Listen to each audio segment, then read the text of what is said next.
I'm Ashley Fox, and this is OUTFOXED.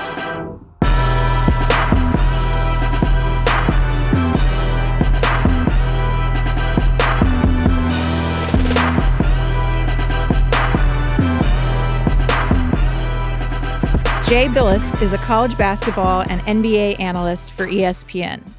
He played collegiately for Duke University from 1982 to 1986 and served for 3 seasons as an assistant coach for Mike Krzyzewski, winning 2 national championships.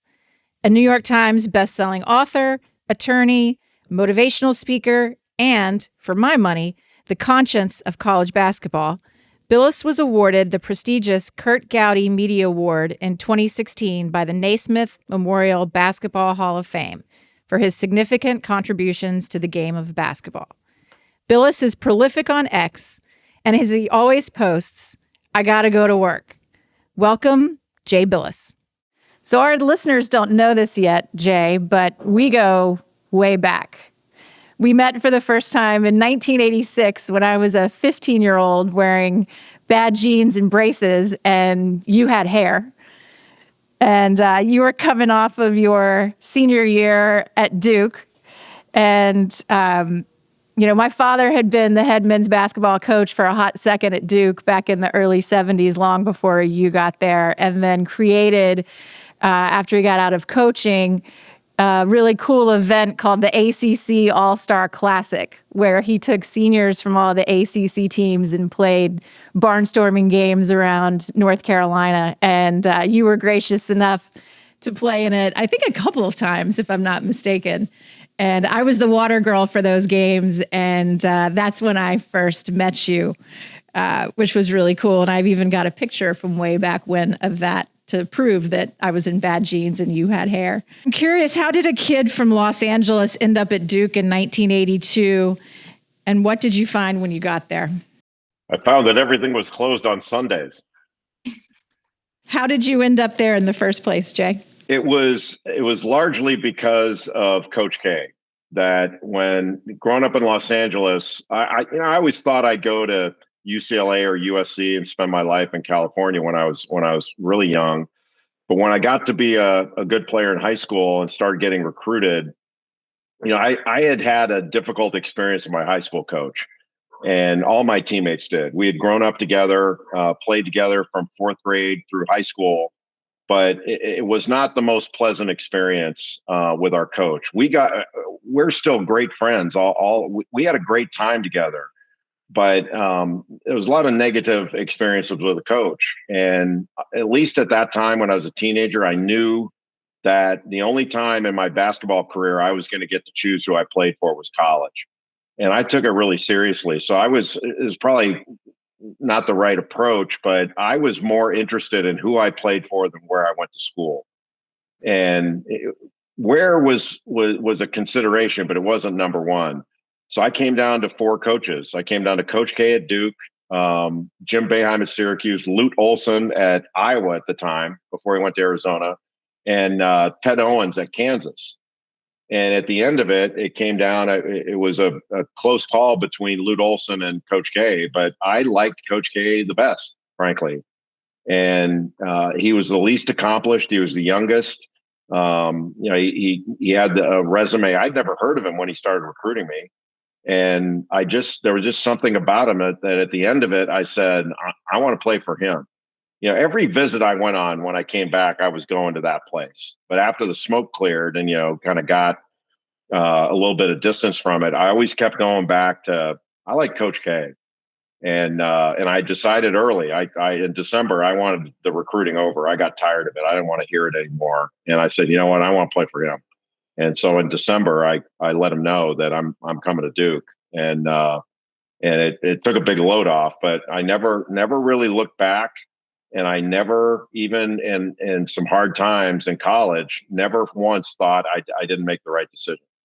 What was it about him? Because at that point, he'd only been at Duke a couple of years. He had not been to the NCAA tournament yet. Don't know what his record was, but he was not the titan of the game that he is now or was when he retired. What was it about him that resonated with you? I I would say trust. There were so many things I liked about him. He really dug into issues, like he knew everything about me, my family, my situation, and knew what I wanted on and off the floor. But there was just something about him that I really trusted, and he was honest and straightforward with me. A lot of schools were negatively recruiting against Duke after they had made their pitch. They would say, "Well, hey," and they talked about his status to say he's probably going to get fired. But they also would say that if you go to Duke, he's going to make you play center, and you're not a center. And I asked him about that. It kind of got to me after a while, and I asked him, everybody's telling me you're going to make me play center, and he didn't really hesitate. He said, "Well, for a year, yeah, we don't have anybody that can do it as well as you. So for a year, that's true. But I'll recruit a big guy and we'll move you back to your natural position." And he was true to his word. Like, he did recruit big guys. They just never moved me out of there. So I stayed at center for 4 years. So I guess the coaches were right, but it wasn't a thing where he was really straightforward about it. And I never grumbled. Like, I didn't care. Well, I cared, but I didn't have a problem with it. I was going to do what I was asked to do. And it was great. And, for me, like, I try to tell people this, but, for me, like, think how lucky I've been and my teammates were. Like, we played for Coach K, and then he stayed there for another close to 40 years after we left. So we had him as our coach at our school for all that time. And so many guys I grew up with that played somewhere else, their coaches were gone 3-4 years after they graduated. And they all said, it changed their relationship with their school. And for us, it just enhanced our relationship with ours. And, he was the hub of a very successful wheel for 44 years or whatever it was. And, I tell some of the players now, like, look, nobody's cornered the market on, love for Duke basketball, but I've loved it longer. And you may have played for a better Coach K than I did, because he got better throughout the years. He's a better coach at the end of his career than he was when I played for him. But I got him for longer. I've had him as a mentor and friend and advisor for all that time. And that's something I could not have imagined as a 17-year-old player making that decision, that was going to be that impactful and profoundly life-changing. Because outside of my family, my immediate family, and getting Wendy to marry me and all that, that's the most important relationship I've ever had. That had to be a fairly rigorous job, I would imagine, knowing, being the daughter of a coach myself. I know the hours that you guys put in. At the same time, you got your law degree while you were doing that. Why was that important to you? Well, my dad had always encouraged me to go to law school. My parents didn't have the opportunity to go to college, and they thought that an undergraduate degree just wouldn't be enough. And my dad, even though he wasn't a lawyer, he felt like, you go to law school, it teaches you a different way of thinking. You'll always be able to at least handle your own affairs at the minimum. And he felt like you don't have to be a lawyer if you don't want to, but it's a really good degree to have. And I wasn't all that fired up about it earlier in life, but when I finally made the decision that I was going to go ahead and do it, Coach K facilitated that. He gave me a spot on his staff, and I was able to go to law school at the same time. It didn't leave me a lot of time for things other than basketball or, getting my law school work done. But I would not trade it for anything. It made me a hell of a lot more efficient in everything I do, because I didn't have a chance to be inefficient, or I would have screwed up both. But I'm really glad that I did it. And I always encourage people. People talk to me about law school all the time. Young people, their parents. And I always say, I don't care whether you want to be a lawyer. That has nothing to do with it. It's an unbelievable degree to have, and the discipline that you learn from it. And, people think lawyers have all the answers, and they don't, but you know how to find it. That's one thing you're taught, is how to find the answer. And this may be a small thing to some people, but before I went to law school, I was around so many smart people, both professors and my colleagues, my fellow students. I might get in a discussion with you, when before the 1990, and you and I would have a knockdown, drag out discussion about something. You name it, politics or sports or whatever. And if it got heated, I might get my feelings hurt. And that ended in law school. I can argue anything, and it's never going to be about me and you. It's going to be about the topic we're discussing, the issue we're discussing. And if there are holes in my argument and you wind up winning it, that helps me. That's a good thing. And I didn't really understand that until I went to law school. And it's been really helpful to me, and certainly it was helpful to me in my career as a lawyer, but it's been really helpful to me in my career as a broadcaster too. That's fascinating. I have a pre-law major under my roof, so I'm very happy to hear all of that. You built a prolific broadcasting career at ESPN, and I always loved running into you in the halls in Bristol when you were there and I was there. How did you transition your career in that direction, and what has been your approach to being a broadcaster? Yeah, that's a good question. I didn't really get into broadcasting to be a broadcaster, if that makes sense. I got into it because I love basketball, and I was no longer sort of able to coach. My wife, Wendy, and I kind of decided that coaching was not going to be the best avenue for our family. So I wanted her more than I wanted to be a coach. So I was willing to give it up. And it put me back in the game. And so for me, broadcasting was about basketball. And what I tried to do was be as prepared as I could to honor the game and those that play it and coach it and officiate it. And then I always felt my job was to say the right thing at the right time in the right tone. And more often than not, if I've gotten it wrong, it's been because of tone, not because of content. But I try to, as best I can, to. We obviously have assignments and a job to do, but I try to enjoy my colleagues and make it a collaborative effort on and off the air. And that's been really rewarding. It's been very much a team exercise that I was always used to as an athlete. So I've really enjoyed it. I've never looked at it as work. Like what I tell people is ESPN does not pay me to do basketball games or studio work. They pay me to travel to it. And because the travel is the only thing in my job that I don't love. I love every other piece of it.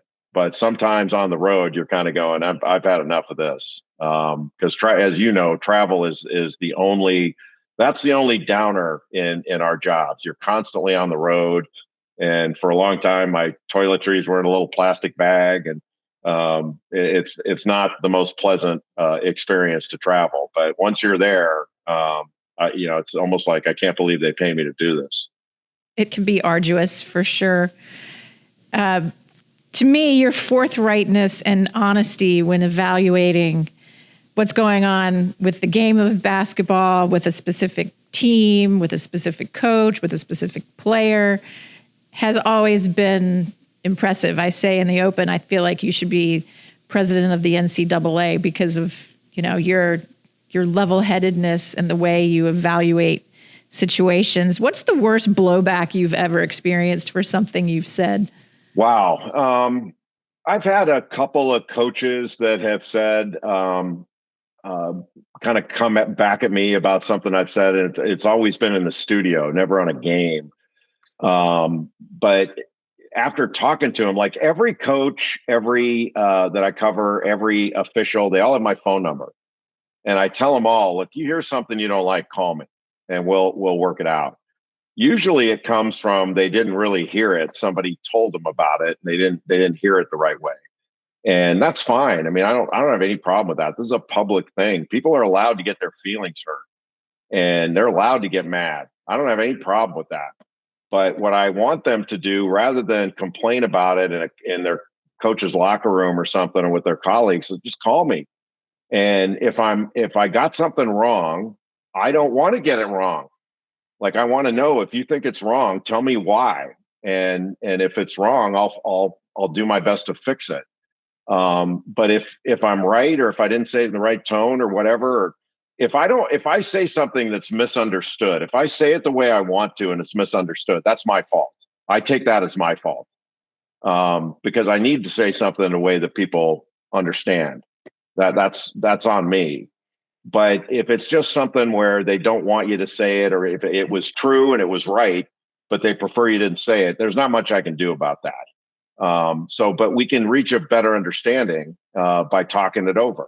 And so that I've just had a few. It's really unusual. Like, I've never gotten blowback from the NCAA. Nobody's ever called me and said, "Why did you say that?"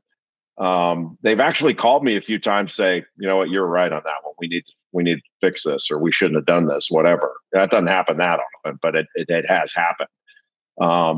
So I'm not worried about any of that stuff. The way I approach it, and it doesn't mean I'm right, but I research it. I think long and hard about it before I say it. And I really do believe that it's right. If I say it, I believe it's right. That doesn't mean I am right. Like, when you're giving an opinion on a player, like, this guy is going to be a great player, turns out not to be, what are you going to do? That's not a big deal. But when you're talking about NCAA policy or things like that, those things are important. Or if there's a legal case where a player or coach is arrested and facing some charge, those are different things. That requires a higher level of scrutiny and responsibility. So I'm ultra careful and prepared in those situations. But if you feel like you're prepared and you feel like you're right, I've never felt like I shouldn't give my judgment when it's required by the job. I'm not just out there saying something because I feel like it. I'm saying something because the job, I feel like, and my company feels like the job requires it. And I try to keep that in mind. But I don't get my feelings hurt when somebody's upset. I want to know why, and I'm willing to talk to them for as long as is reasonably possible for them to understand where I was coming from. And there's never been a time when I've had a discussion with anyone about something like that where we didn't hang up the phone and feel a hell of a lot better about it. Jay, you've had a front row seat as college sports has become the wild, wild west with the adoption of name, image, and license and the transfer portal. For those who don't understand, it means basically that collegiate and high school athletes can now get paid monetarily for their presence, their success, their name, image, and likeness. Some programs like Villanova and St. John's have hired general managers to manage their men's basketball programs in particular. We're seeing players flock to the transfer portal, whether they're upset with a coach or their playing time or they want more money from another school. What are your thoughts on the state of college sports right now, and where do you see it going? I know it's an ever-changing landscape. Yeah, Ashley, that's a great question. I mean, I think we're in far better shape than some coaches and administrators make it seem when they're commenting on the current state of college sports. First, you have to start with, this is a multi-billion-dollar entertainment industry that didn't just happen with the big bang. It was built to be this. There were intentional and purposeful decisions to build it into the equivalent of the NBA and the NFL, which is what it is. It is all these conferences are little NFLs and little NBAs, and they make billions of dollars, and they pay their coaches more than coaches make in the NBA and the NFL. College coaches make more, and the players have always been shut out of it. So the NCAA from the very beginning has said athletes are students who just happen to be athletes, which is a lie. That's just a lie. Coach Kane didn't find me in a library and say, "Hey, you look like you're a good student. You don't happen to play basketball, do you?" That's not what happened. He found me in a gym. And they also say that athletes are students to be treated like any other student. Another lie. And I don't use that word lie. It's an intentional misrepresentation. It's a lie, because every other student is entitled to receive a scholarship, and more non-athletes get scholarships than athletes. And they're not restricted in what they can earn or accept while they're in school. So we've had this sort of misrepresentation about, athletes, their pay is a scholarship.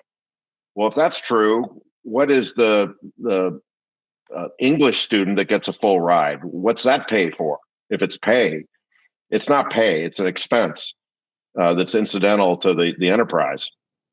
So with name, image, and likeness now, what used to be in the black market, kind of below the table, is now above board.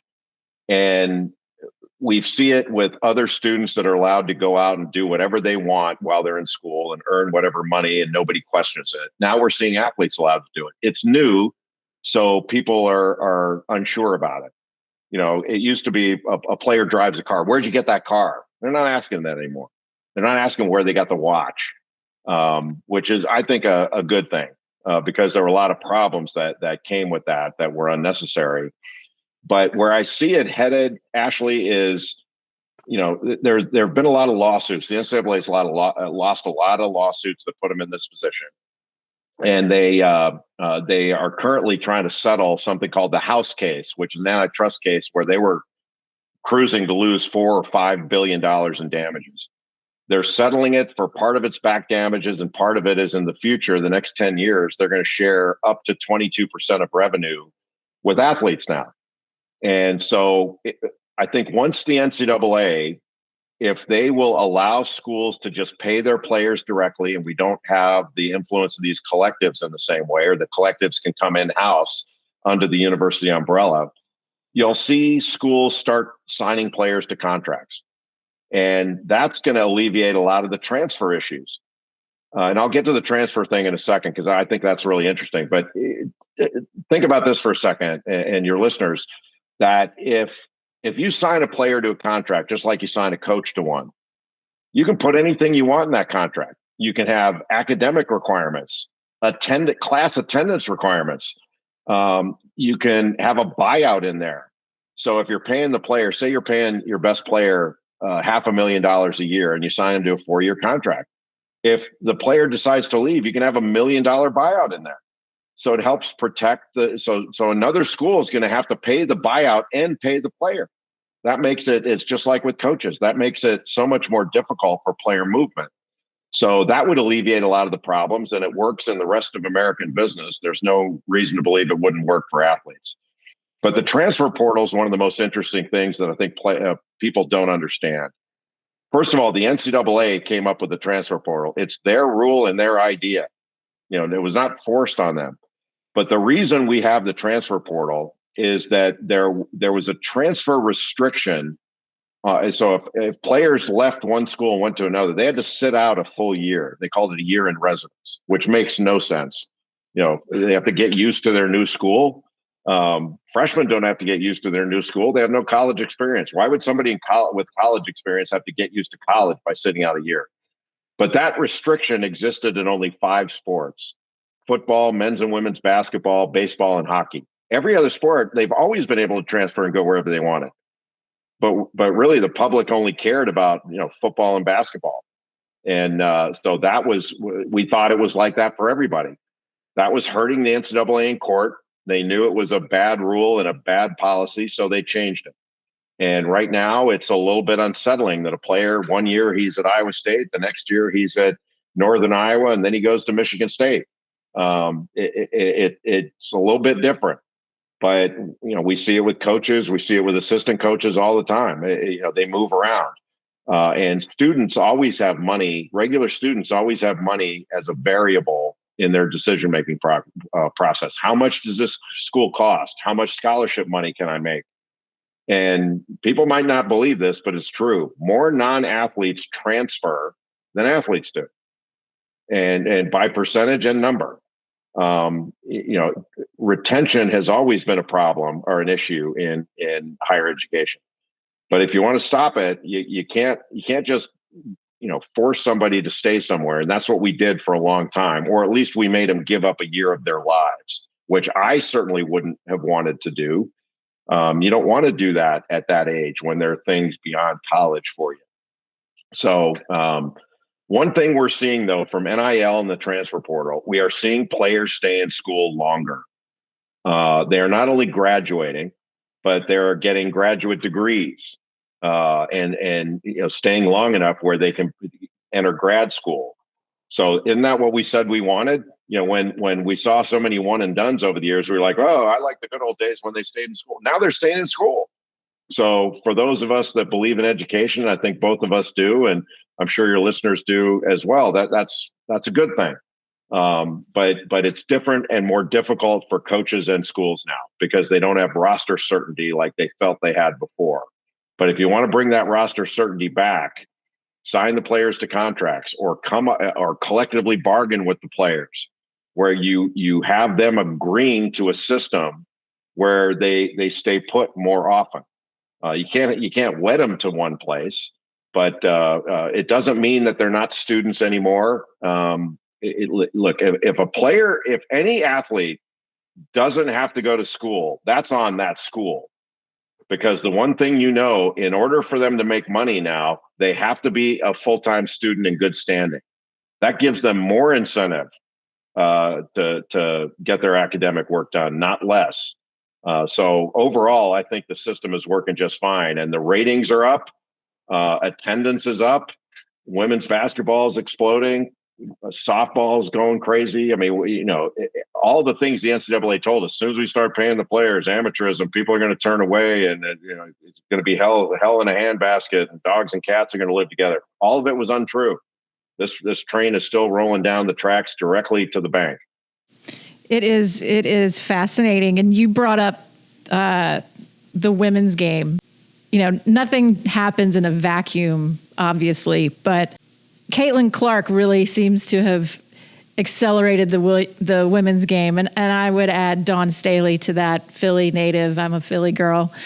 For the first time ever, the women outdrew the men for ratings in the NCAA tournament. As I'm sure you know, the women's final between South Carolina and Iowa drew 18.9 million viewers, the most in women's college basketball history. The men's final between UConn and Purdue drew 14.8 million views. Not a bad number, but never had the women outdrew the men. And, I would talk to NBA players and they would come off the court during the tournament and rush to the locker room to be able to watch Caitlin Clark play because she was such a unique talent and can do things that, most people, men or women, can't do. What did you make of the tournament numbers and the wow factor of where women's basketball in particular is now? For me, it was a joyous moment and joyous season because, you probably know this because you're so well prepared, but years ago, I used to cover women's basketball. So I did WNBA games for ESPN and ABC, and I did the women's tournament in 2000 for ESPN. And the evolution of the women's game and how it's grown is remarkable. I thought it was great then. I really enjoyed it. But the game's so much better now than it was then. And look, women's sports, men had a pretty good head start in sports. And starting maybe with Title IX, women's sports really started to grow. But, Caitlin Clark served as a force multiplier in the growth of women's basketball.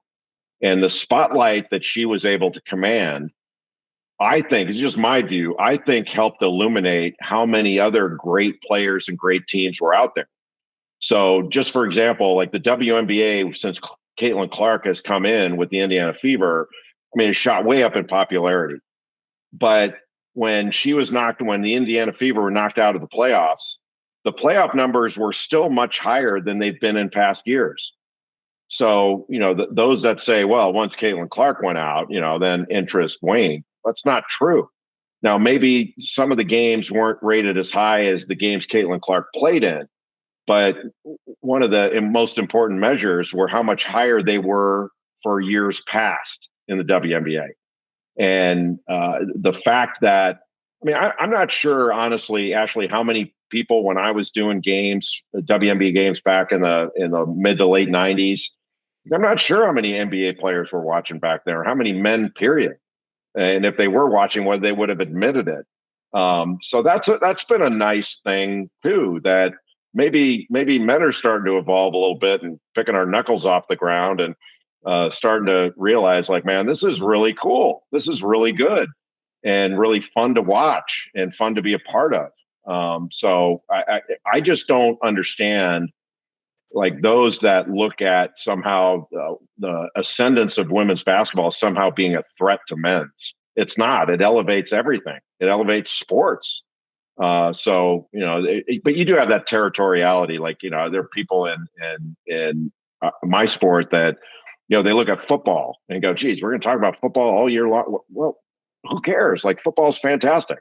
Well, why are we worried about it? Just because one thing is doing extraordinarily well doesn't mean your sport is not doing well too. I don't make those comparisons, but I thought Caitlin Clark and that whole thing was fantastic, and that's gonna, I think, mean that going forward, maybe we are more in tune with Juju Watkins at USC now. And she ascends into a similar position. It may not be quite, the spotlight may not be quite as bright or quite as hot, but it'll be brighter and hotter than it was in years past as a result of Caitlin and what she did for women's sports and for sports in general.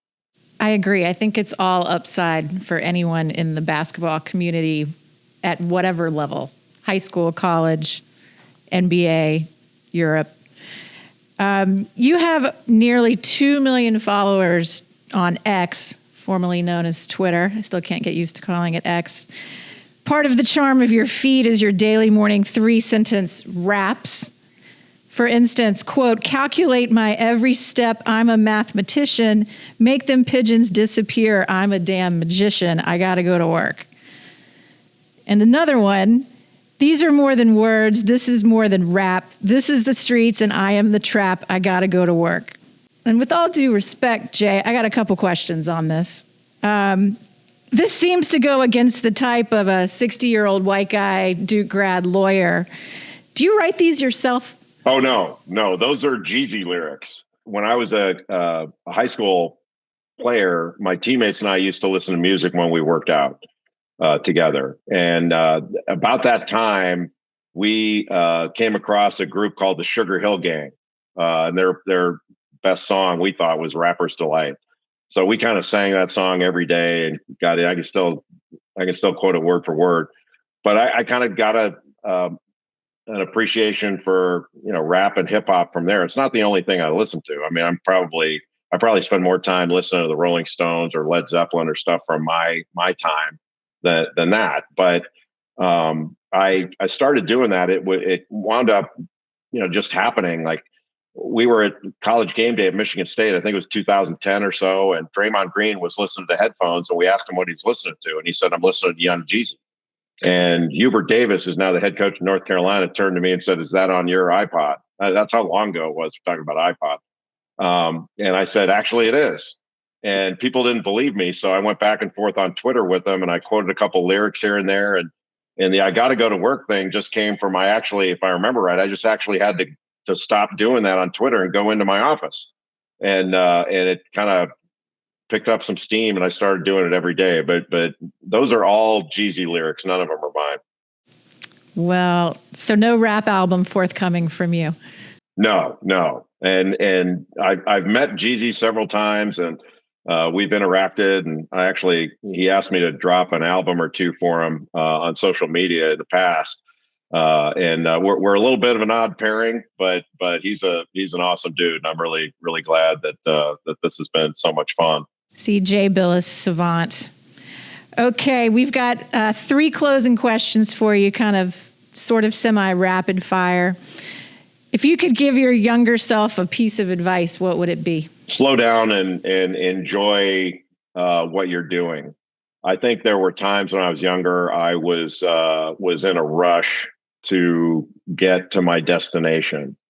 And, I'm sure that's just part of getting older. Now I realize the ride is better than the destination. So I would have slowed down. I would have told myself, slow down, kind of take stock of things. I'm not a rose smeller, but kind of be where your feet are a little bit more. Mm-hmm.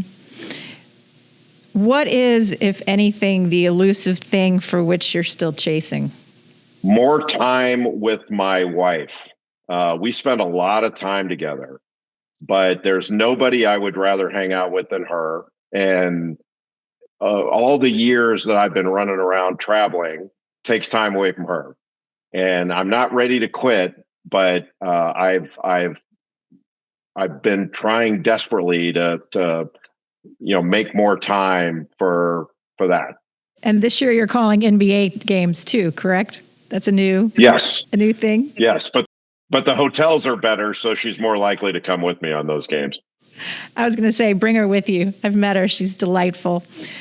I'm not sure if you know this, but here at OUTFOXED, we are a mostly sports podcast for people with soul. And I think, given your admiration for rap, among other things, you have a lot of soul.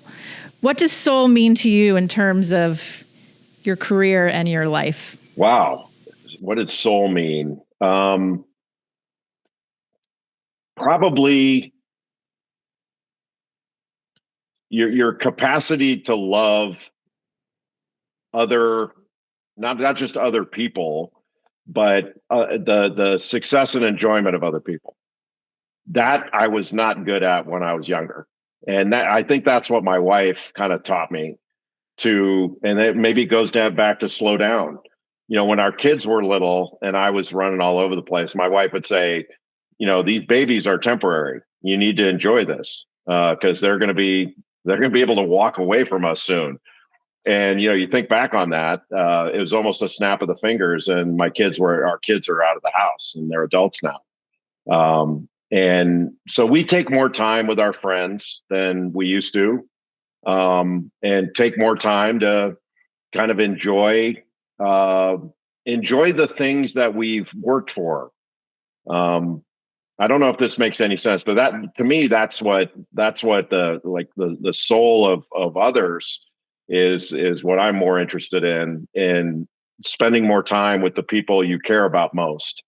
Because we spend, my wife and I, not that you asked this, but my wife and I don't spend money on material things like I thought I would before I made money. We spend money on experiences. So we'll spend money on a vacation, but it's not going to be on a car or something like that, or some crazy piece of furniture or some watch. We do stuff where we're enjoying the time and building a memory we'll always be able to count on. So that, to me, that's the sort of the soul thing I've learned. That's true wealth right there. And not that you asked me to do this, but I'm going to do this because it's important to me. Talking about experiences, my son, Austin, got the experience of participating in the Jay Bilas Skills Camp last summer at Davidson, 3 days. I think he's still tired from it. He pinned his jersey that you guys gave them above his bed. And it was such an amazing experience for him. And the takeaway, as you know, I was fortunate to be able to spend all 3 days because you didn't kick the parents out, which was great, was the lessons that you really impressed upon them from the beginning, which really had nothing to do with basketball. It was treat your coaches with respect, treat your teammates with respect, pick up after yourself, treat the people who are serving your food with respect, and who are cleaning up the gym with respect. And you were very adamant that if there were any violations of that the camper would be kicked out of camp. And you can correct me if I'm wrong, but I don't think anybody was, and I think everybody responded great. You had over 100 kids from 20 plus different states, and I loved everything about that camp. So thank you for what you were doing for kids who want to shell out, or parents who want to shell out a couple dollars and have their young men impacted in a positive way, on and off the court. Well, you are so kind to say that. We loved having Austin and you. That camp has taught me a lot of valuable lessons. I don't think I could have predicted or dreamed that we would run that camp for 10 years and never have one problem. Not one discipline issue, nothing. And I think one of the things you're talking about, even though we emphasize it the whole camp, is my colleagues call it the fear of God speech, where I tell them kind of what we expect. And I never raise my voice, but you just tell them, hey, if you want to get your money back, violate one of these rules, we'll give you your money back right away, and you'll be able to go home. But the rules, to me, it shows that the players really do want to. They do want to please. They want to do the right thing. And when it's not about holding them accountable. It's about saying, look, this is what you want to do. This is the right thing to do. And I've just been so buoyed by it that they want to do that. If you value it and emphasize it, they'll not only do it, they'll internalize it. And that's my favorite part of the whole thing. Well, it was extraordinary, and we will be back next June. So I will see you then, if not before. Jay Bilas, thank you for joining Outfoxed. Ashley, it's always a pleasure. Thank you for having me. Outfoxed is a mostly sports podcast with soul. Hosted by me, Ashley Fox. Outfoxed is proudly produced in Philadelphia by Dearest Media in collaboration with Blow My Mind Podcast.